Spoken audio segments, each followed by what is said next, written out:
أعوذ بالله من الشيطان الرجيم. بسم الله الرحمن الرحيم. الحمد لله رب العالمين الرحمن الرحيم مالك يوم الدين. إياك نعبد وإياك نستعين. اهدنا الصراط المستقيم صراط الذين أنعمت عليهم غير المغضوب عليهم ولا الضالين.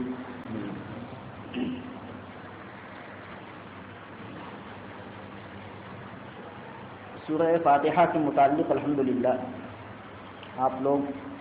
آپ لوگوں کے سامنے کچھ اجمالی نقشہ آ گیا ہے. سورہ فاتحہ کے متعلق اتنی روایتیں موجود ہیں کہ ان روایتوں کو اگر کئی مہینے بیان کیے جائیں تو بھی ناکافی ہو جائیں. بہت ہی مختصر باتیں آپ کے سامنے آ پاتی ہیں کیونکہ اللہ کا کلام ہے. یہ سمندر ہے، سمندر، اور دنیا کا سمندر نہیں، کیونکہ اللہ کا کلام اللہ کی صفت ہے اور اللہ کی ذات کی کوئی انتہا نہیں ہے، کوئی حد نہیں ہے. اسی طریقے سے اللہ کی صفت کی بھی کوئی انتہا نہیں ہے. حضور صلی اللہ علیہ وسلم نے ایک مرتبہ صحابہ سے یہ ارشاد فرمایا کہ آج آسمان کا ایک دروازہ کھلا ہے جو آج سے پہلے کبھی کھلا ہی نہیں تھا، اور ایک ایسا فرشتہ نازل ہوا ہے کہ آج سے پہلے وہ کبھی دنیا میں آیا ہی نہیں تھا. اور آ کر کے اس نے کہا کہ آپ کو میں دو نور کی بشارت دیتا ہوں. وبشرک بنورین، آپ کو دو نور کی بشارت دیتا ہوں. ایک نور تو فاتحہ کی 7 آیتیں ہیں اور دوسرا نور جو ہے سورہ بقرہ کی انتہائی آیات، آخری آیات ہے. کہا کہ یہ دو نور کی بشارت کی.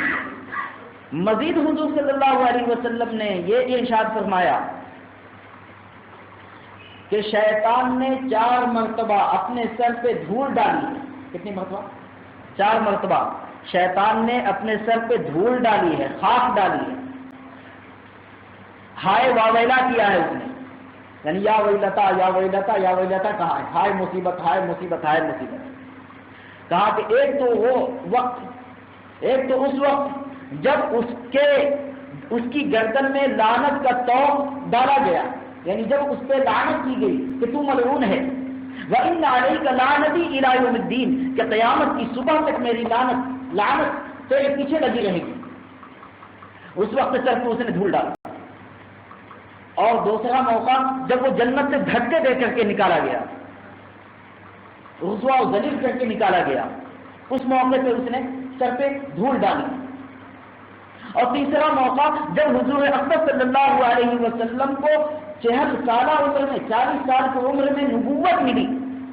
حضور صلی اللہ علیہ وسلم کی نبوت اس کے لیے سب سے بھاری مصیبت بن گئی، ابلیس کے لیے، شیطان کے لیے. اور چوتھا کون سا واقعہ ہے کہ جب سورہ فاتحہ کا نزول ہوا، جس دن سورہ فاتحہ نازل ہوئی اس دن اپنے سر پہ اس نے دھول ڈالا، خاک ڈالی کہ بہت بھاری مصیبت ہم پہ آ گئی. پتہ چلا کہ سورہ فاتحہ کی عظمت کا ہم احساس نہیں کر سکتے، مگر مالا یدرک کلہ لا یدرک کلہ، اگر سمندر کا پانی مکمل نہیں پی سکتے تو کم سے کم پیاس تو بجھا سکتے ہیں. تو چلیے پیاس بجھانے ہی کے طور پہ صحیح. الحمدللہ رب العالمین، یہ فاتحہ کی پہلی آیت ہے. سب تعریف اللہ کے لیے ہے جو تمام عالم کا پالنے والا ہے. ال کے معنی آتے ہیں سب، حمد کے معنی تعریف. للہ میں لام واسطے، اللہ کے واسطے. رب العالمین، رب کے معنی آتے ہیں پالنے والا. العالمین عالم کی جمع ہے. ما سوى اللہ کو عالم کہتے ہیں. اللہ کے علاوہ جو بھی مخلوق ہے، جو بھی کائنات ہے، سب کے سب کیا ہے؟ عالم ہے. پھر عالم کیوں کہتے ہیں اس کو؟ عالم کے معنی آتے ہیں تو جاننے کا آلہ. جاننے کا آلہ تو کس چیز کو جانا جائے؟ سوال پیدا ہوتا ہے. جاننے کا آلہ، جاننے کی چیز، جیسے خاتم، مہر لگانے کا آلہ، مہر لگانے کا آلہ، کہ جس چیز سے مہر لگاتے ہیں اس کو خاتم کہتے ہیں. اور پہلے زمانے میں انگوٹھی میں نام گندہ چڑھائے جاتے تھے اور انگوٹھی سے مہر لگائے جاتے تھے، جیسا کہ بخاری شریف کتاب العلم میں موجود ہے۔ بخاری شریف کتاب العلم میں یہ حدیث موجود ہے کہ حضور صلی اللہ علیہ وسلم نے بادشاہوں کے پاس خطوط لکھے تو حضرت عمر رضی اللہ تعالیٰ عنہ نے آپ کو یہ مشورہ دیا آپ صلی اللہ علیہ وسلم کو کہ انہم لا يقبلون مکتوبا حتی یجدون مختوما، کہ وہ کسی خط کو قبول نہیں کرتے جب تک کہ مختوم نہ پائے، یعنی اس کے اوپر مہر لگی نہ ہو۔ اسی لیے یا رسول اللہ صلی اللہ علیہ وسلم آپ ایک انگوٹھی بنوا لیں اور اس میں محمد رسول اللہ کا نقش ہو تاکہ آپ اس سے مہر لگا دیا کریں، آپ اس سے مہر لگایا کریں۔ تو حضور صلی اللہ علیہ وسلم نے انگوٹھی بنوائی اور اس میں محمد رسول اللہ صلی اللہ علیہ وسلم یہ نقش کرایا اور اس سے مہر لگاتے تھے، اس سے مہر لگایا کرتے تھے۔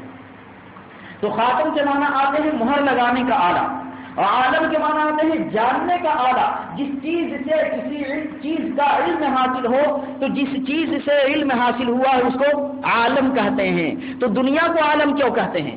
اللہ کے ماں سوا جتنی بھی چیزیں ہیں، اب ہمارے سامنے تو یہی دنیا ہے، لیکن امام راز موجودہ دور کی سائنس تو میں جانتا نہیں، عربی میں جو سائنس کی کتابیں موجود ہیں وہی ہم نے دیکھی ہیں، وہ بھی پچھلوں کی لکھی ہوئی کتابیں ہیں۔ امام راضی رحمۃ اللہ علیہ نے کہا ہے کہ ہمارے آپ کے سامنے صرف یہی دنیا ہے، نہیں، اتنے زیادہ عالم ہیں کہ ہم جس طریقے سے درخت کے پتوں کو نہیں گن سکتے ایسے ہی ان دنیاؤں کو بھی نہیں گن سکتے، ان عالمین کو بھی ہم نہیں گن سکتے۔ سب کو عالم اس لیے کہا گیا کہ علم صرف اللہ، علم صرف کیا ہے دوستوں؟ اللہ ہے، اور باقی جتنی چیزیں اللہ کے ماں سوا سب کے سب علم نہیں ہے، عالم ہے، یعنی علم سیکھنے کا ذریعہ ہے۔ پتا چلا کہ جاہل ہے وہ شخص جو آسمان کو دیکھے اللہ کا تصور پیدا نہ ہو، زمین کو دیکھے اللہ کا تصور پیدا نہ ہو، سورج چاند ستارے سیارے کو دیکھے اللہ کا تصور پیدا نہ ہو۔ امام ابو حنیفہ رحمۃ اللہ علیہ نے الفقہ الاکبر کے اندر یہ لکھا ہے کہ اگر کسی نبی کا پیغام کسی آدمی کے پاس تک نہیں پہنچا تو اس سے بھی اللہ تعالیٰ توحید کا سوال کریں گے، اس سے بھی اللہ تعالیٰ توحید کا سوال کریں گے۔ کیوں؟ اس لیے کہ اللہ تعالیٰ نے کائنات کو عالمین کا عالم سیکھنے کا آلہ، کیا سیکھنا ہے؟ اللہ کو سیکھنا ہے، اللہ تک پہنچنا ہے، اللہ تک پہنچنا ہے۔ مولانا عمر صاحب پالنپوری رحمۃ اللہ علیہ، ان کے متعلق عربی کی ایک کتاب ہے لسان الدعوہ والتبلیغ، اس میں ایک عجیب و غریب واقعہ لکھا ہے۔ کہا کہ وہ سفر میں تھے بنگلہ دیش سے، وہ غالباً جاپان کے سفر میں تھے مولانا عمر صاحب، تو ایک دہلیہ نوجوان بھی ان کے ساتھ بیٹھا اور اس نے ایک سوال کیا، اور سوال کرنے سے پہلے اس نے کہا کہ نعوذ باللہ نقل کفر نباشت، مجھے نقل کرتے ہوئے بے شرم آتی ہے۔ اس نوجوان، حالانکہ وہ مسلم تھا، یعنی مسلم گھرانے میں پیدا ہوا، مگر حدیث وہ موجود ہے نا، وہ حدیث ہے کہ کل مولود یولد علی الفطرہ فابواہ یحودانہ او ینصرانہ او یمجسانہ، کہ ہر بچہ فطرت پہ پیدا ہوتا ہے۔ حضرت تھانوی رحمۃ اللہ علیہ نے اس کا ترجمہ کیا ہے کہ اسلام کی استعداد لے کر کے آتا ہے۔ دو ترجمہ لوگ کرتے ہیں، ایک تو اسلام اور ایک اسلام کی استعداد یعنی صلاحیت۔ لیکن فابواہ یحودانہ او ینصرانہ او یمجسانہ، مگر اس کے ماں باپ اس کو یہودی بنا دیتے ہیں یا نصرانی بنا دیتے ہیں یا مجوسی بنا دیتے ہیں، یعنی والدین کا غلط ماحول بچوں کو مل جاتا ہے تو بچے بھی ماں باپ کے نقش قدم پہ چلنے لگتے ہیں۔ اسی لیے والدین کو ہوشیار رہنا چاہیے کہ کہیں بچے برباد نہ ہو جائیں۔ جی ہاں، تو وہ مسلم تھا مگر غیر مسلموں کے ساتھ رہنے کی وجہ سے وہ بھی غیر مسلم ہو گیا۔ اس نوجوان نے کہا کہ ہم اللہ کو نہیں مانتے، نعوذ باللہ۔ کیا کہا؟ کہ ہم اللہ کو نہیں مانتے، کیونکہ ہم اللہ کو نہیں دیکھتے۔ کتنی بھونڈی اور کتنی بکواس دلیل اس نے پیش کی ہے۔ اتنا جاہل، کالج میں علم حاصل کرنے کے بعد اتنا جاہل ہو گیا کہ جو چیز دکھائی نہ دے وہ موجود ہی نہیں، تو ہم نور نہیں دیکھتے، موجود نہیں۔ مولانا عمر صاحب پالنپوری رحمۃ اللہ نے فرمایا کہ میں 5 جواب دوں گا تمہیں، 5 باتوں سے میں اس بات کو سمجھاؤں گا۔ مولانا عمر صاحب نے کہا، وہ عربی کی کتاب میں لکھا ہوا ہے لسان الدعوہ والتبلیغ میں، کہا کہ یہ بتاؤ کہ تمہارے اندر عقل ہے؟ کہا کہ ہے۔ کہا کہ ہم نہیں مانتے، ہم تم کو پاگل کہتے ہیں، ہم تم کو پاگل کہتے ہیں۔ کیونکہ عقل دکھائی نہیں دیتی اور جو چیز دکھائی نہ دے وہ موجود نہیں ہے، لہذا تمہارے اندر بھی عقل نہیں ہے، عقل ہے تو دکھلاؤ ہم، ورنہ ہم تمہیں پاگل کہیں گے، ہم تمہیں پاگل کہیں گے۔ کہا کہ اچھا، کہا کہ مان لیا مولانا۔ پھر اس کے بعد دوسری بات کہی، کہا کہ تم میں روح موجود ہے، ہم نہیں مانتے، اگر ہے تو دکھلاؤ، ہے تو دکھلاؤ، ورنہ ہم نہیں مانتے، ہم تمہیں مردہ اور لاش کہیں گے، ہم تم کو لاش یعنی کوئی حیثیت نہیں تمہاری، مردہ اور لاشیں کہیں گے، لاش کہیں گے ہم تم۔ کہا کہ مولانا میں نے مان لیا۔ کہا کہ اچھا، تیسری بات، تمہیں کبھی درد اٹھتا ہے؟ اور وہ ڈاکٹر تھا۔ کہا کہ درد ہوتا ہے۔ کہا کہ دکھائی دیتا ہے؟ کہا کہ دکھائی نہیں دیتا، دکھائی نہیں دیتا۔ تو مولانا نے کہا کہ تم جھوٹ بولتے ہو کہ جو چیز دکھائی نہ دے وہ موجود نہیں ہے۔ کہا کہ اچھا، چوتھی بات جو ظاہری بات ہے وہ یہ کہ تم ڈاکٹر ہو، تم علاج کرتے ہو، کیا لوگوں نے تمہیں ڈاکٹر بنتے ہوئے دیکھا؟ کہا کہ نہیں، تو ہم تمہاری ڈاکٹری کو تسلیم نہیں کرتے، تو جھوٹ بولتا ہے۔ کہا کہ مولانا مان گیا میں۔ پانچویں بات، جنگل میں تم نے مکان دیکھا، مکان بنانے والا بھی دکھائی دیا؟ نہیں دکھائی دیا، بنانے والا دکھائی نہیں دیا تو ہم نہیں مانتے، وہ مکان خود سے بن گیا۔ کہا کہ مولانا بات سمجھ میں آ گئی۔ کہا کہ اگر عقل دکھائی نہیں دیتی مگر کچھ علامتیں ایسی ہوتی ہیں کہ عقل کا پتہ چلتا ہے کہ پاگل میں عقل مند میں آدمی فرق کر لیتا ہے، درد دکھائی نہیں دیتا مگر بے چینی بتا دیتی ہے کہ درد موجود ہے، روح دکھائی نہیں دیتی مگر جو ہے نا حواس سے خمسہ ظاہرہ و باطنہ نشاندہی کرتے ہیں کہ وہ موجود ہے۔ اسی طریقے سے تمہاری ڈاکٹری کا علم کا کسی کو پتہ نہیں چلا لیکن علاج میں دلالت کر رہا ہے کہ نہیں تم ڈاکٹر ہو۔ اسی طریقے سے جنگل کے اندر مکان وہ بنانے والا نظر نہیں آتا لیکن عقل یہ گواہی دیتی ہے کہ اس کا بنانے والا کوئی موجود ہے۔ تو بتاؤ کہ یہ چھوٹی چیزوں کو سمجھنے کے لیے کہ ان باتوں کی ضرورت ہے، تو کیا آسمان اللہ کے وجود کی دلیل نہیں ہے؟ کیا سورج اللہ کے وجود کی دلیل نہیں ہے؟ کیا ستارے اور سیارے اللہ کے وجود کی دلیل نہیں ہے؟ یقیناً ہے۔ تو ہم مانتے ہیں کہ اللہ موجود ہے اور ہر چیز کو دیکھنے کے لیے ضروری نہیں ہے بلکہ نظر کے بجائے خبر کافی ہے اس میں۔ تو اس نے کہا کہ مولانا میں نے مان لیا، اب کلمہ لا الہ الا اللہ کہتا ہوں، مسلمان ہو گیا وہ۔ بہرحال تو دوستو یہ عالمین جو ہے نا، یہ عالم کی جمع ہے۔ عالم کے معنی آتے ہیں جاننے کا آلہ، جس کو جانا جائے وہ اللہ ہے۔ فَاعْلَمْ أَنَّهُ لَا إِلَهَ إِلَّا اللَّهُ وَاسْتَغْفِرْ لِذَنبِكَ وَلِلْمُؤْمِنِينَ وَالْمُؤْمِنَاتِ۔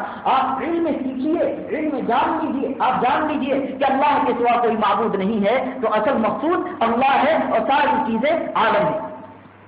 الحمدللہ رب العالمین میں یہی سمجھایا گیا کہ ساری تعریف اللہ کے لیے ہے جو سارے عالم کا رب ہے۔ اب سوال پیدا ہوتا ہے کہ اللہ کے لیے ساری تعریف کیسے؟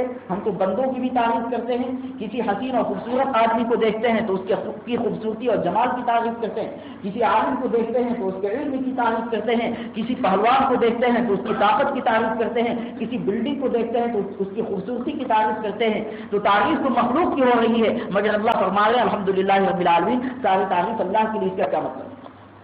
دیکھو میرے دوستو بزرگوں، دو چیزیں ہیں، ایک ہے بالواسطہ تعریف، ایک ہے بلا واسطہ تعریف۔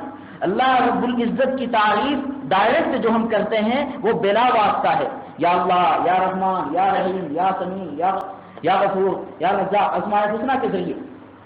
اور مخلوق کی جو تعریف کرتے ہیں، مثال کے طور پہ حسن میں یوسف علیہ السلام مشہور تھے۔ یوسف علیہ السلام کا حسن ذاتی تھا یا عطائی تھا؟ اللہ نے دیا تھا نا، یا یوسف علیہ السلام خود حسین بن گئے؟ تو یوسف علیہ السلام کے حسن کی تعریف محمد رسول اللہ صلی اللہ علیہ وسلم نے معراج سے لوٹنے کے بعد کی ہے کہ حضور صلی اللہ علیہ وسلم نے فرمایا کہ میری ملاقات یوسف علیہ السلام سے ہوئی تو قد وجدت قد اوتي شطر الحسن، میں نے ان کو پایا کہ آدھا حسن یوسف علیہ السلام کو دیا گیا تھا۔ تو آدھا حسن ساری دنیا کو، آدھا حسن یوسف علیہ السلام کو۔ تو یوسف علیہ السلام کے جو حسن کی تعریف حضور صلی اللہ علیہ وسلم نے کی، تو یہ بتاؤ کہ یوسف علیہ السلام کو حسن کس نے دیا تھا؟ اللہ نے دیا تھا۔ تو یوسف کی تعریف ہو رہی ہے، حسن دینے والے اللہ کی تعریف ہو رہی ہے۔ یہی اللہ نے یہاں سمجھایا ہے الحمدللہ رب العالمین کہ ساری تعریف اللہ کے لیے ہے۔ بالواسطہ تعریف ہو تو بھی اللہ کی تعریف، بلا واسطہ تعریف ہو تو بھی اللہ کی تعریف۔ اب علم کے متعلق لے لیجئے، اس کائنات میں سب سے زیادہ علم والا، سب سے زیادہ علم والا اس کائنات میں محمد رسول اللہ صلی اللہ علیہ وسلم پیدا ہوئے ہیں۔ آپ صلی اللہ علیہ وسلم نے فرمایا کہ مجھے پہلوں اور پچھلوں کا علم دیا گیا، علمت علم الاولین والآخرین۔ اور مزید حدیث میں آتا ہے کہ اللہ تعالیٰ نے عقل کے 100 حصے کیے۔ اللہ نے عقل کو پیدا کیا اور پیدا کر کے کتنے حصے کیے؟ 100 حصے کیے۔ 99 حصہ اللہ تعالیٰ نے محمد رسول اللہ صلی اللہ علیہ وسلم کو دیا ہے، اور ایک حصہ اللہ تعالیٰ نے پوری دنیا کو دیا ہے، جس میں یہ ڈاکٹر انجینئر اور سائنسدان وغیرہ ایک حصہ دیا ہے۔ اب ایک حصے کا حصہ اور اس سے مقابلے کے لیے آ جائے تو حضور صلی اللہ علیہ وسلم کے مقابلے میں اور یہ کہے کہ یا رسول اللہ صلی اللہ علیہ وسلم، آپ نے فرمایا کہ اذا وقع الذباب فی طعام احدکم فانقلوه ثم انقلوه فإن فی احدى جناحی داء وفی الاخرى دواء، کہ یا رسول اللہ صلی اللہ علیہ وسلم جب مکھی کھانے میں گر جائے، آپ نے فرمایا کہ جب مکھی سالن میں گر جائے تو اس کو ڈبو دو اور ڈبو کر کے نکال کے پھینک دو۔ کیوں؟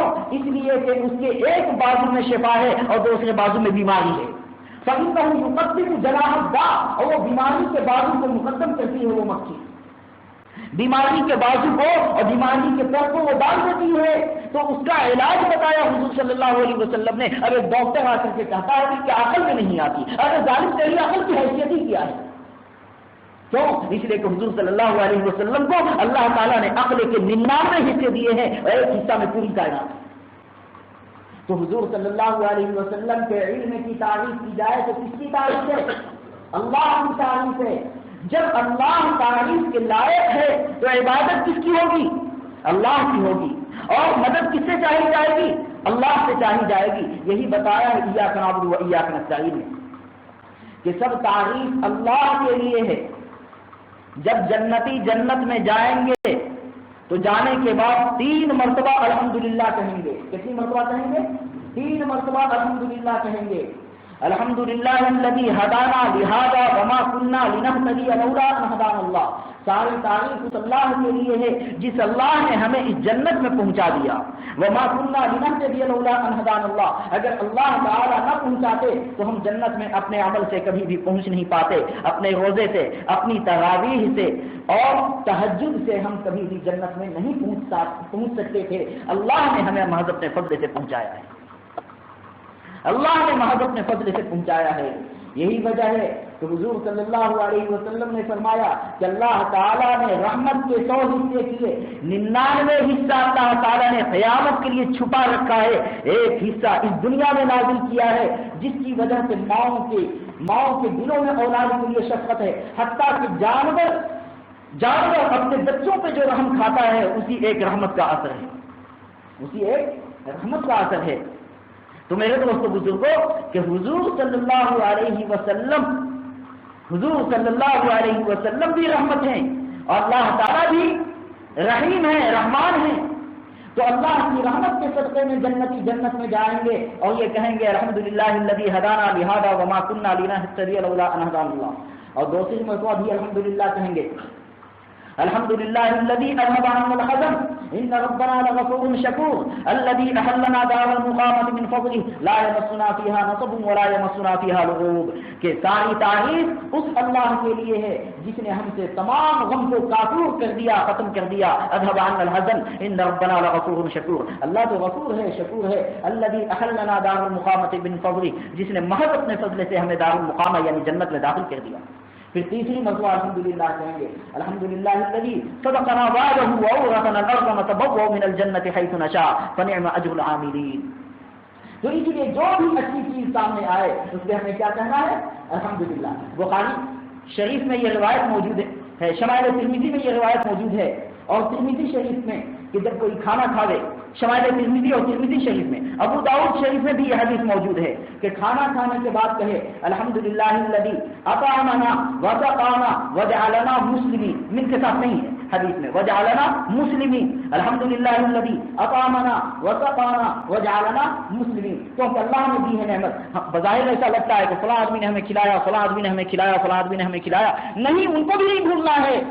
کیوں؟ حدیث میں آتا ہے من لم یشکر الناس لم یشکر اللہ، جو آدمی کا شکر ادا نہ کرے وہ اللہ کا شکر کیا کرے گا، تو ان کو نہیں بھولنا۔ تو پھر وہ ان کو کیا کہنا؟ اللہم اطعم من اطعمنی واسق من سقانی، اے اللہ اسے کھلا جس نے مجھے کھلایا، اے اللہ اسے پلا جس نے مجھے پلایا۔ رمضان کا مہینہ ہو، کوئی دعوت دے، عام طور سے رمضان میں دعوتیں چلتی رہتی ہیں، اس میں کہنا ہے افطر عندکم الصائمون واکل طعامکم الابرار وصلت علیکم الملائکہ، دعا دینی ہے اس کو مگر تعریف کرنی ہے اللہ کی، دعا دینی ہے اس آدمی کو مگر تعریف کس کی کرنی ہے؟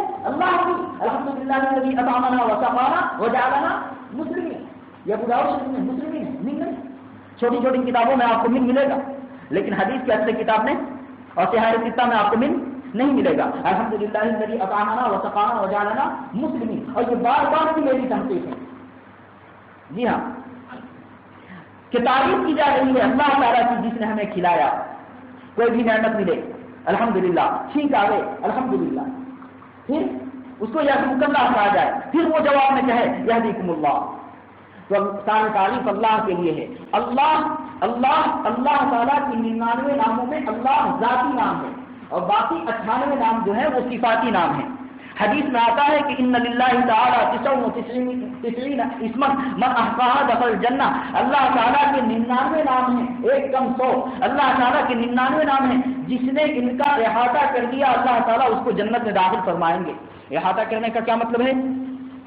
احاطہ کرنے کا، احصاء کرنے کا 3 مطلب ہے۔ من احصاها دخل الجنہ، جس نے ان کو گھیر لیا، جس نے ان کو گن لیا وہ جنت میں داخل ہوگا، اس کا 3 مطلب ہے، تینوں مطلب یاد رکھیں گے انشاءاللہ، ٹھیک ہے انشاءاللہ۔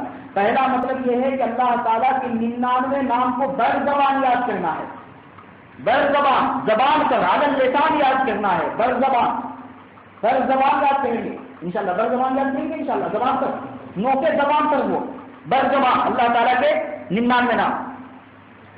اور دوسرا مطلب اس کا یہ ہے کہ ان ناموں کا معنی بھی یاد کریں گے انشاءاللہ، ان ناموں کا معنی بھی یاد کریں گے۔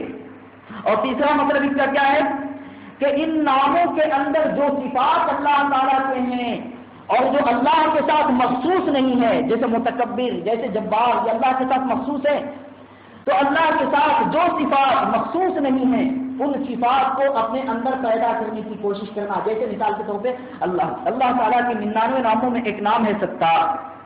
کیا نام ہے دوستو؟ ستار، یعنی پردہ ڈالنے والا، پردہ ڈالنے والا۔ حدیث میں آتا ہے من ستر مسلمن ستر اللہ یوم القیامہ، جس نے کسی مسلمان کے عیب پہ پردہ ڈال دیا اللہ قیامت کے دن اس کے عیب پہ پردے ڈال دے، جس نے کسی مسلمان کے عیب پہ پردہ ڈال دیا اللہ قیامت کے دن اس کے عیب پہ پردے ڈالیں گے۔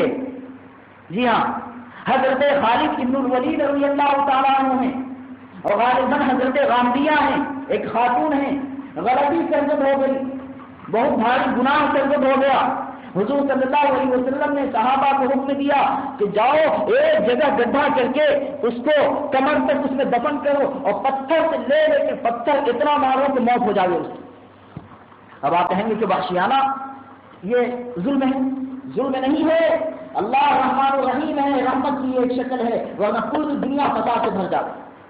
آج دیکھ لیجیے امریکہ کو اٹھا کر کے، اتنی بے حیائی، اتنی برائی پوری دنیا میں کے مقابلے میں جو امریکہ میں آپ کو مل رہی ہے، اس کی وجہ یہ ہے کہ اللہ تعالیٰ نے جو حدود نازل کیے ہیں ان حدود کو ان لوگوں نے ظالمانہ حدود کہا ہے، جبکہ کلام پاک میں جگہ جگہ موجود ہے۔ آج بھی آپ لوگوں نے تراویح میں 10واں پارہ میں سنا ہے آپ لوگوں نے کہ وَأَنَّ اللَّهَ لَيْسَ بِظَلَّامٍ لِّلْعَبِيدِ، اللہ تعالیٰ کسی بندے پہ ظلم نہیں کرتے، ظلم نہیں کرتے۔ پھر سوال پیدا ہوتا ہے جہنم، تو جہنم اللہ کے ظلم کا گھر نہیں ہے، اللہ کا وہی گھر ہے، یا تو جنت ہے یا جہنم۔ جنت اللہ کے انصاف کا گھر نہیں ہے، انصاف کا نہیں ہے، جنت اللہ کے فضل و احسان کا گھر ہے، انصاف کا نہیں ہے۔ اگر انصاف کرنے کے آ جائے تو ہم سب جہنم میں چلے جائیں، ہم لوگوں کی حیثیت کیا ہے؟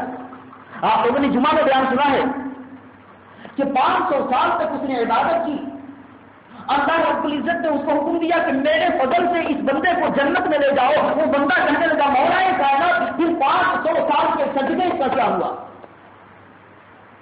کہا کہ جہنم سے 100 سال کے فاصلے پہ اس کو رکھو، 100 سال کے فاصلے پہ جہنم سے 100 سال کے فاصلے پہ اس کو رکھا گیا. جہنم سے ایک لپٹ آئی, کلا انہا لظیٰ نزاعۃ للشویٰ تدعو من ادبر وتولى, ایک لپٹ آئی اور بدن کا خون خشک ہو گیا, اور العطش پانی پانی پانی پانی چلانے لگا. ایک ہاتھ نمودار ہوا, ایک فرشتہ پیالہ لے کر جائے, کہا کہ معلوم ہے اس ایک پیالے پانی کی قیمت کیا ہے؟ کہا کہ 500 سال کی بے حیا عبادت ہے, کہ 500 سال کا سجدہ دے دو, ایک پیالہ پانی لے لو. ایک پیالہ پانی 500 سال کی عبادت میں بیچ دیا, ایک پیالہ پانی لے لیا, اور لیکن پیاس نہیں بجھی. کیوں؟ اس لیے کہ دنیا کی پیاس بجھ سکتی ہے, جہنم کی آگ سے جو پیاس پیدا ہوگی وہ کبھی نہیں بجھے گی, اللہ یہ کہ اللہ ہم کو بجھا دے, اللہ یہ کہ اس کو اللہ بجھا دے. اب آپ کہیں گے کہ کیا اس کی کوئی دلیل ہے؟ جی ہاں, اس کی دلیل ہے. حضرت عبدالعزیز محدث دہلوی رحمۃ اللہ علیہ, شاہ ولی اللہ محدث دہلوی رحمۃ اللہ علیہ کے صاحبزادے, ان کے پاس ایک آدمی آیا اور ہاتھ یوں اس طریقے سے ہاتھ کو تھامے ہوئے اور پریشان اور بے چین ہے, بے قرار ہے. کہا کہ حضرت انگلی چل رہی ہے, انگلی چل رہی ہے, انگلی چل رہی ہے, پریشان ہے وہ. تو حضرت نے دم کیا, فاتحہ کی تلاوت کر کے دم کیا, 7 مرتبہ فاتحہ کی تلاوت کی, دم کیا, لیکن وہ ٹھیک نہیں ہوا. تو حضرت نے کہا کہ مجھے کہنے دو, خدا کی قسم یہ دنیا کی آگ سے جلی انگلی نہیں جلی ہے, یہ جہنم کی آگ سے جلی ہوئی ہے, دنیا کی آگ سے نہیں جلی ہے. سچ بتاؤ تمہارے ساتھ کیا واقعہ پیش آیا, سچ بتاؤ تمہارے ساتھ کیا واقعہ پیش آیا. تو اس نے کہا کہ حضرت معاف کیجیے, کیا میں بتاؤں, ہمارے علاقے میں ایک فقیر تھا, وہ اندھا فقیر, بھیک مانگتا تھا. جیسے آج کل پیشاور بھیکاری پیدا ہو گئے نا, کہ بہت زیادہ بھیک مانگتے رہتے ہیں اور بھیک مانگ مانگ کر کے دولت جمع کرتے ہیں. تو بھیک مانگتا تھا اور جنگل میں ایک جگہ جا کر کے دفن کر دیتا تھا, جنگل میں ایک جگہ جا کے دفن کر دیتا تھا. میں نے اس کو دیکھ لیا کہ فلاں جگہ جا کر کے اس نے پیسے دفن کیے ہوئے ہیں, اور روزانہ جا کر کے اس کو دیکھا کرتا تھا, نکالا کرتا تھا اور کہتا تھا ہاذا مالی, ہاذا مالی, یہ میرا مال ہے, میرا مال ہے. اے ظالم, وہ مال نہیں ہے, وہ میل ہے, وہ جسے تم مال سمجھ رہے ہو. یہاں تک کہ میں نے جب دیکھا تو میں نے چپکے سے جا کر کے جہاں پہ جنگل میں وہ چھپا کے اندھا رکھتا تھا, اس سے نکال لیا اسے. جب اس اندھے کو معلوم ہوا تو اندھا اتنا چیخا چلایا, چیختے چلاتے ہوتے دھوتے مر گیا اسی غم میں, صدمے میں. آخرکار اس کو دفن کیا گیا, اور مال کو ہم نے وہیں دفن کر دیا کہ بعد میں لے جائیں گے. لیکن جب میں بعد میں مال لینے کے لیے پہنچا تو دیکھا کہ مال نہیں ہے, مال غائب ہے. اب میں پریشان ہو گیا, میرے دل میں بات آئی کہ ذرا فقیر کی خبر, اس اندھے اور فقیر کی خبر کو تو کھول کے دیکھیں کہ وہاں کیا ماجرا ہوتا ہے. جب قبر کو میں نے کھول کے دیکھا تو دیکھا کیا کہ جتنے سونے چاندی کے سکے تھے, پہلے زمانے میں وہی پیسے چلتے تھے, نوٹ وغیرہ تو تھے نہیں آج کی طرح, سونے چاندی کے سکے اس کی پیشانی پہ, اس کے چہرے پہ, اس کی شکم و پیٹ پہ چپکے ہوئے ہیں. تو مجھے لالچ پیدا ہوئی, میں نے انگلی لگایا کہ اٹھاؤں اسے. جیسی ہی میں نے انگلی لگائی ویسی ہی میری انگلی میں ایسا لگا جیسے کرنٹ لگ گیا ہو, آگ لگ گئی, میری انگلی جلنے لگی. اس کے بعد میں نے اپنی انگلی کو پانی میں ڈالا, میں نے دوائیں کھائیں, لیکن میری انگلی کی جلن ٹھیک نہیں ہوئی. حضرت میری یہی غلطی ہے. تو کہا کہ ایک ہی چیز جہنم کی آگ ہے. شاہ عبدالعزیز محدث دہلوی رحمۃ اللہ نے فرمایا کہ جہنم کی آگ ہے, دنیا کی آگ اس کو بجھا نہیں سکتی. ایک ہی راستہ ہے کہ ثم لم یتوبوا فلہم عذاب جہنم ولہم عذاب الحریق. اگر اپنی بدماشی سے انہوں نے توبہ نہیں کی تو ان کے لیے جلنے کا عذاب ہے, جلنے کا عذاب. ایک ہی راستہ ہے کہ تم دو رکعت توبہ کی نماز ادا کر کے آنکھوں سے آنسو بہاؤ, اور جب وہ آنسو بہنے لگے تو اپنی انگلی آنسو پہ رکھو. جیسی ہی تمہاری انگلی آنسو پہ رکھی جائے گی ویسی ہی جہنم کی آگ بجھ جائے گی اور تمہاری انگلی کی جلن ٹھیک ہو جائے گی. کیوں؟ دنیا کی آگ نہیں ہے یہ آخرت کی آگ ہے, یہ جہنم کی آگ ہے. نار اللہ الموقدہ, یہ اللہ کی دہکائی ہوئی آگ ہے. اس کو دنیا کی کوئی طاقت بجھا نہیں سکتی, اس کو دنیا کی کوئی طاقت بجھا نہیں سکتی. تو میرے دوستوں بعد میں وہ ٹھیک ہوا. تو کہنے کا مطلب یہ ہے کہ 500 سال کی بے حیا عبادت ایک پیالے میں بک گیا, ایک پیالے میں بک گئی وہ عبادت. 500 سال کی بے حیا عبادت ایک پیالے میں بک گئی, اور پھر اللہ تعالیٰ نے کہا کہ اب کیسے جاؤ گے جنت میں؟ کہا کہ مان لیا مولا کہ تیرے فضل کے بغیر جنت میں ہم نہیں جائیں گے۔ تو جنت اللہ کے فضل کا گھر ہے، اللہ کے انصاف کا گھر نہیں ہے۔ یہ بھول جاؤ کہ 2 رکعت نماز ادا کرتے ہو جبرائیل آنے کا انتظار ہے کہ اب جبرائیل آوے کہ وحی لے کر کے۔ اللہ کے فضل کا گھر ہے، اسی لیے عبادت کر کے کبھی ناز مت کرنا، عبادت کر کے کبھی ناز مت کرنا۔ کیوں؟ اللہ کے سامنے کسی کی نہیں چلتی۔ 30,000 حدیث زبانی یاد تھی، 7 قاری تھے ابو عبداللہ اندلسی رحمۃ اللہ علیہ، مگر 1 سال تک اللہ تعالیٰ نے سور چلوایا ان سے۔ کتنے استاد؟ حضرت شبلی کو استاد، حضرت جنید بغدادی کو استاد تھے، حضرت منصور حلاج کو استاد تھے، حضرت عاصم حداد کو استاد تھے، حضرت ابو حفص حداد کو استاد تھے، ایسے ایسے مشائخ کو استاد۔ مگر ذرا دل میں تکبر پیدا ہو گیا کہ میں اچھا یہ برا، جیسے ہی دل میں خیال آیا اللہ تعالیٰ نے 1 سال کے لیے ان سے سور چلوایا ہے۔ ہم آپ کی کھیت کے مولی ہیں، اسی لیے اللہ تعالیٰ نے فرمایا کہ میری رحمت کے بغیر تو کوئی نہیں جا سکتا جنت میں۔ آپ صلی اللہ علیہ وسلم نے فرمایا کہ اللہ یتغمدنی اللہ برحمتہ، اگر اللہ کی رحمت نہ ہو تو میں بھی جنت میں نہیں جاؤں گا۔ ہم آپ کس کھیت کے مولی ہیں؟ حضور صلی اللہ علیہ وسلم نے فرمایا کہ میں بھی جنت میں نہیں جاؤں گا۔ تو جہنم اللہ کے انصاف کا گھر ہے اور جنت اللہ کے احسان کا گھر ہے۔ ظلم تو ہے ہی نہیں۔ ہر جمعہ میں آپ خطبے میں یہ سنتے ہیں، جس کی روایت حضرت عمر بن عبدالعزیز رحمۃ اللہ علیہ نے جس کی بنیاد ڈالی ہے خطبے میں، ان اللہ یأمر بالعدل والاحسان وایتاء ذی القربى وینہی عن الفحشاء والمنکر۔ عدل سے نیچے ظلم ہے، وہاں تو اس آیت میں عدل سے ابتدا ہوئی ہے، اس سے اوپر احسان ہے۔ اللہ کے یہاں ظلم ہے ہی نہیں۔ اسی لیے یہ کہنا کہ سزا دینا پتھروں سے یہ ظلم ہے، یہ اللہ کے ظلم کرنا ہے، اور چور کا ہاتھ کاٹا جانا یہ ظلم ہے، یہ اللہ کے ظلم کرنا ہے، اور شرابی کو سزا دینا 40 یا 80 سورے کی یہ ظلم ہے نہیں، یہ اللہ کے ظلم ہے۔ ہم ظالم ہیں، اللہم انی ظلمت نفسی ظلما کثیرا ولا یغفر الذنوب الا انت فاغفر لی۔ حضرت ابو بکر صدیق رضی اللہ تعالیٰ عنہ نے یہ کہا تھا، یا رسول اللہ صلی اللہ علیہ وسلم علمنی دعاء ادعو به فی صلاتی، اے اللہ کے رسول صلی اللہ علیہ وسلم آپ مجھے ایسی دعا سکھلا دیجئے جس کو میں نماز میں آپ سے مانگا کروں۔ تو آپ صلی اللہ علیہ وسلم نے ولیوں کے امام کو، صحابہ کے امام کو، صدیقین کے امام کو، اتقیاء کے امام کو، اولیاء کے امام کو، علماء کے امام کو، ثانی اثنین کو، ابو بکر صدیق رضی اللہ تعالیٰ عنہ کو یہ دعا سکھلائی، اللہم انی ظلمت نفسی ظلما کثیرا۔ اے ابو بکر اگرچہ تو صدیق ہے، اگرچہ تو عتیق ہے، لیکن آپ کو اپنے آپ کو ظالم سمجھ، اللہ کو ظالم مت سمجھ۔ حضرت یونس علیہ السلام مچھلی کے پیٹ میں ہیں اور کہہ رہے ہیں لا الہ الا انت سبحانک انی کنت من الظالمین، ظلم میں نے کیا ہے، اے اللہ تو ظلم سے پاک ہے، سبحانک تو ظلم سے پاک ہے۔ نماز کی ابتدا کرو تو کہو سبحانک اللہم وبحمدک، اے اللہ تو ظلم سے پاک ہے، ظالم تو ہم ہیں۔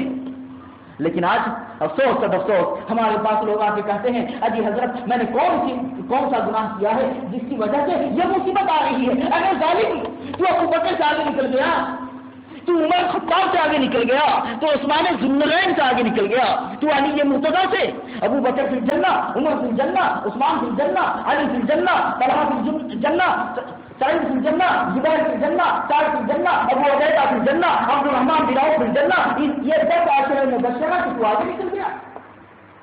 اب تو یہ دعویٰ کرتا ہے کہ میں نے کون سا گناہ کیا ہے، کہ میں نے کس کا نقصان کیا ہے کہ میرے اوپر یہ مصیبت آتی ہے۔ ارے ظالم تو خود ظالم ہے، اللہ ظلم سے پاک ہے۔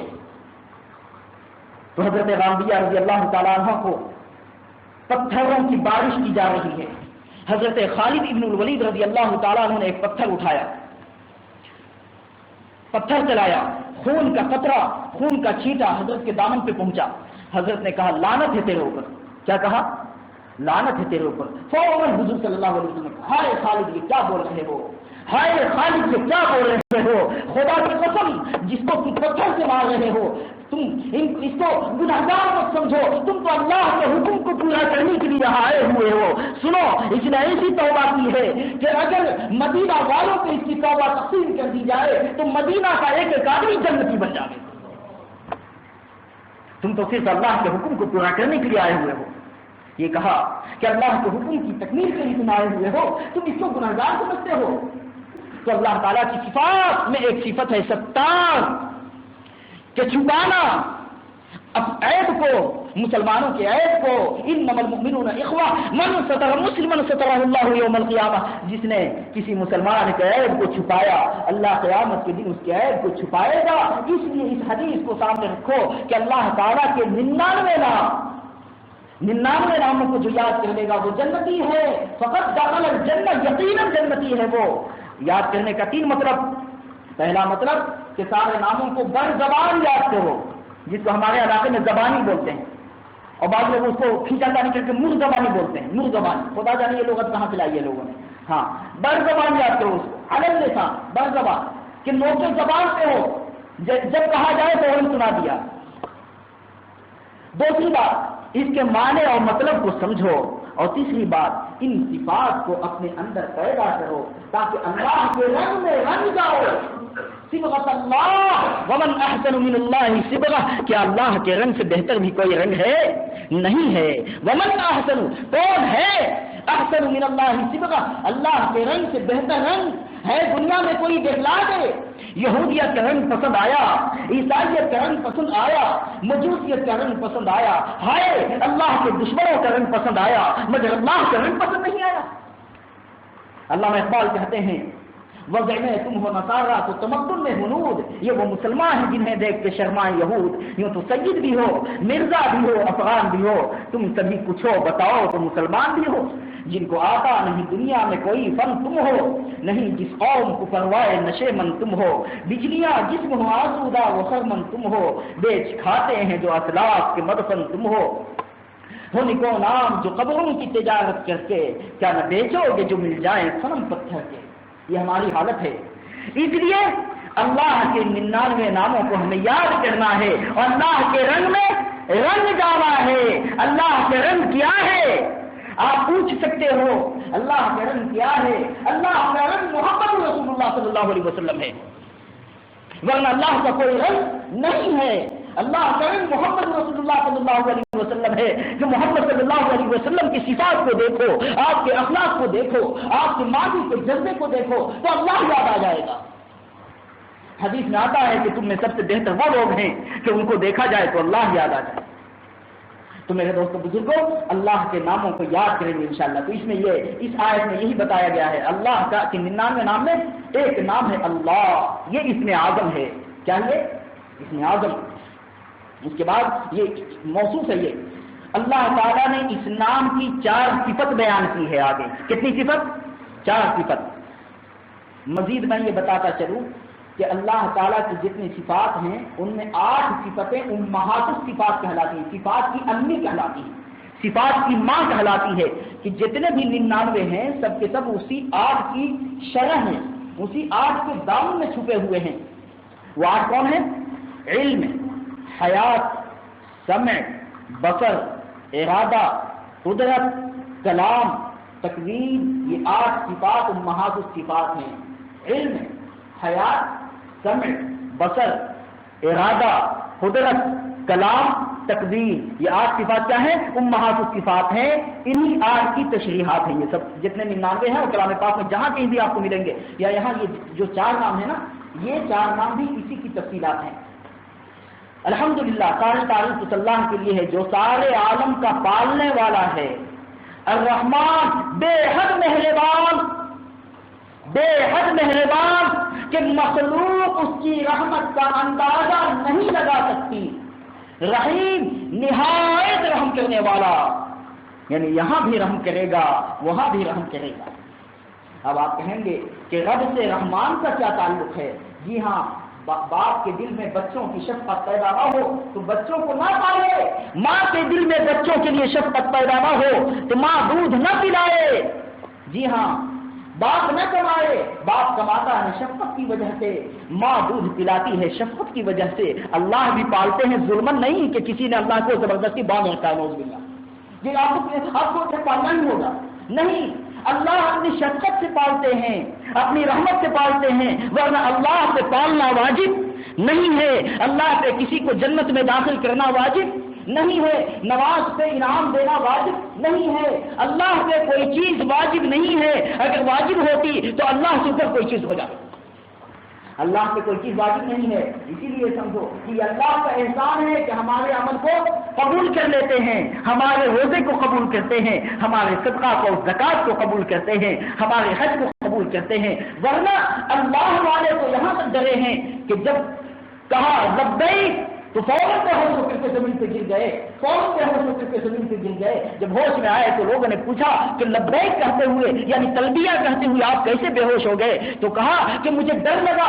کہ کہیں اللہ ہی نہ کہہ دے لا لبیک ولا سعدیک وہ لبیک کا مردود علیک، نہ تیرا لبیک قبول ہے نہ تیرا سعدیک قبول ہے، اور تیرا لبیک تیرے منہ کو اٹھا کے پھینک دیا ہم نے، کہیں ایسا نہ کہہ دیا جائے۔ تو یہ اللہ کی رحمت ہے کہ اللہ پالتے ہیں۔ اب کیسے پالتے ہیں اس کو ایک واقعے سے سمجھیے۔ تفسیر کے بارے میں بتایا تھا نا کہ سب سے مشکل جو تفسیر میں کتاب ہے اس کو تفسیر کبیر کہتے ہیں، اسی کا ایک نام اور ہے مفاتیح الغیب۔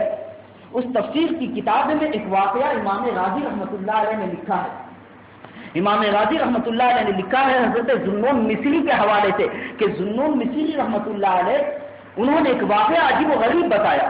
اس واقعے کو سناتا ہوں، اس کے ذمے میں چند باتیں سناؤں گا، اس کے بعد پھر انشاءاللہ بات ختم ہو جائے گی اور سورہ فاتحہ کی آدھی تفسیر انشاءاللہ کل ہوگی۔ وہ واقعہ سے لکھا ہے امام راضی رحمۃ اللہ علیہ نے کہ حضرت ذوالنون مصری رحمۃ اللہ علیہ فرماتے ہیں کہ میں دریا کے کنارے سیر کے لیے نکلا، میں دریا کے کنارے سیر کے لیے نکلا تو میں نے کیا دیکھا کہ ایک بچھو بہت ہی خوفناک چلا آ رہا ہے۔ پھر میں کیا دیکھتا ہوں کہ فخرجت من الماء ضفدعۃ کبیرۃ، بہت بھاری مینڈکی یعنی بہت بھاری مینڈک پانی سے نکلا، اور جیسے ہی پانی سے نکلا تو بچھو اس کی پیٹھ پہ سوار ہو گیا، فرکبت ظہرہا، اس کی پیٹھ پہ سوار ہو گیا۔ یہ منظر میں نے اپنی آنکھوں سے دیکھا تو میں پریشان ہوں کہ یا اللہ معاملہ کیا ہے، ادھر اتنا خوفناک بچھو، ادھر جو ہے پانی سے جو ہے ایک مینڈک نکل رہا ہے، ایک مینڈک کہتے ہیں ایک کچھوا نکل رہا ہے، اور سلحفاظ، اور نکلنے کے بعد وہ جو ہے اپنی پشت کے اوپر اس کو سوار کر لیا۔ معاملہ کیا ہے سمجھ میں بات نہیں آتی، معاملہ کیا ہے؟ تو میں نے دیکھا کہ اس کو لے کر کے اس نے کچھوے نے تیرنا شروع کر دیا، تیرتے تیرتے جب یہ منظر میں نے دیکھا تو میں نے بھی ایک کشتی لی اور ایک کشتی پہ لے کر کے میں بھی جو ہے اس پہ بیٹھ گیا اور کشتی کو چلانے لگا۔ اس ساحل سے دوسرے کنارے کو پہنچا جہاں کچھوا پہنچا، اس کے اوپر بچھو بیٹھا ہوا تھا، وہ بھی جو ہے اس کی پیٹھ سے نیچے آیا، آنے کے بعد وہ چلنے لگا بچھو، میں بھی اس کے پیچھے پیچھے چلنے لگا کہ دیکھوں کہ معاملہ کیا ہے۔ جب میں دور تک چلتا گیا تو کیا دیکھتا ہوں کہ ایک بہت ہی وسیع و عریض سایہ دار درخت ہے، اس درخت کے نیچے ایک نوجوان سویا ہوا ہے، اس نوجوان کے منہ سے شراب کی بدبو پھوٹ رہی ہے۔ اب میں سمجھا کہ ہو اس نوجوان کو قتل کرنے کے لیے، ڈنک مارنے کے لیے اس کی بدماشی کی وجہ سے اللہ تعالیٰ نے اس بچھو کو بھیجا ہے۔ مگر جلدی مت کیجیے، آپ کو آگے سنیے کیا واقعہ ہوتا ہے۔ کہتے ہیں کہ میں درخت کے پیچھے چھپ گیا اور میں سوچنے لگا کہ اگر یہ بچھو اس کے قریب آیا تو میں اس بچھو کو قتل کر کے رہوں گا، لیکن اس جوان کو ڈنک مارنے نہیں دوں گا، ڈسنے نہیں دوں گا۔ میں چھپ گیا، اتنے میں کیا دیکھتا ہوں کہ ایک بہت خوفناک اژدہا وہ کہیں سے چلا آ رہا ہے، اور قریب ہے کہ وہ اژدہا آ کر کے، وہ سانپ آ کر کے اس نوجوان کو نگل لے۔ جیسے ہی میں نے یہ منظر دیکھا تو کیا دیکھتا ہوں کہ وہ بچھو پلٹا اور پلٹ کر کے اس اژدہے کے پھن پہ جا کے سوار ہو گیا، اور اتنا ڈنک مارا کہ ڈنک مارتا رہا یہاں تک کہ سر پٹک پٹک کے تو وہی مر گیا۔ اس کے بعد وہ بچھو اتر کے فوراً وہاں سے واپس ہوا۔ پھر میں نے دیکھا کہ وہ کچھوا اس کے انتظار میں ہے، اس کچھوے کی پیٹھ پہ بیٹھا، پھر اس کو لے کر کے وہ چلا اور چلتے چلتے دوسرے کنارے پہ چلا گیا، پھر وہ بچھو کہیں چلا گیا، کچھوا پانی میں۔ جب یہ منظر میں نے دیکھا تو میں نے نوجوان کو اٹھایا اور کہا کہ ارے ظالم اٹھ، تو کیا کر رہا ہے؟ تجھے پتا بھی ہے کچھ؟ تو کیا کر رہا ہے؟ اٹھایا اور میں نے سارا واقعہ سنایا کہ اللہ نے تیری حفاظت ایسے کی۔ وہ شرابی ہے، ٹھیک ہے شرابی ہے، لیکن پتہ نہیں اللہ تعالیٰ کب اس کی حفاظت کر کے اس کو ہدایت دے دے، اس لیے کسی کو حقیر سمجھنے کی اجازت نہیں ہے۔ اور ہم لوگ مایوس ہو جاتے ہیں نا جب دعوت گشت میں چلتے ہیں، اور مایوس ہو جاتے ہیں کہ بھائی اس نے بات ہی نہیں سنی۔ دیکھو ہدایت کا وقت اللہ تعالیٰ نے فکس کر دیا ہے، اس وقت سے آپ کے آنے سے پہلے نبی اکرم صلی اللہ علیہ وسلم بھی حضرت عمر کو ہدایت نہیں دے سکتے۔ اور جب وہ وقت آئے گا تو اللہ ہدایت کے اسباب پیدا کر دیں گے اور ہدایت مل جائے گا۔ جی ہاں، تو میرے دوستو اس نوجوان نے توبہ کی، اللہ اکبر، میں اتنا گنہگار، اللہ مجھ پہ اتنا مہربان۔ یہ ہے رحمان اور رحیم۔ تو رحمان اور رحیم کا مطلب یہ ہے کہ معصیت سے بچانے والا بھی اللہ ہے، اور مصیبت سے بچانے والا بھی اللہ ہے، اور جہنم سے بچانے والا بھی اللہ ہے۔ اللہ کے سوا کوئی نہیں بچاتا۔ مولانا علی میاں رحمۃ اللہ علیہ کے پاس مولانا عبداللہ عباس ندوی، ڈاکٹر عبداللہ عباس ندوی پہنچے۔ کہا کہ حضرت میں تو ٹرین سے کٹ جاتا۔ حضرت نے فوراً فرمایا ولکن اللہ سلم، لیکن اللہ نے بچا لیا۔ جب بھی کوئی حادثہ پیش آئے اور بچ جائے تو کیا کہیں گے؟ اللہ نے بچا لیا۔ یا کہیں گے کام کر رہے تو میں بچ جاتا، ڈاکٹر صاحب ہوتے تو جو مر جاتے فلاں۔ نہیں، اللہ بچاتا ہے۔ تو اللہ رحمت والے ہیں، بے حد مہربان ہیں، مالک یوم الدین، روز جزا کے مالک ہیں۔ مالک آج بھی اللہ تعالیٰ ہیں، لیکن قیامت کے دن اللہ تعالیٰ واقعی ظاہر بھی مالک ہوں گے۔ اللہ رب العزت ساتوں آسمان کو دائیں ہاتھ میں لپیٹ لیں گے، جیسا کہ اللہ کا ہاتھ ہے، واللہ اعلم۔ اللہ رب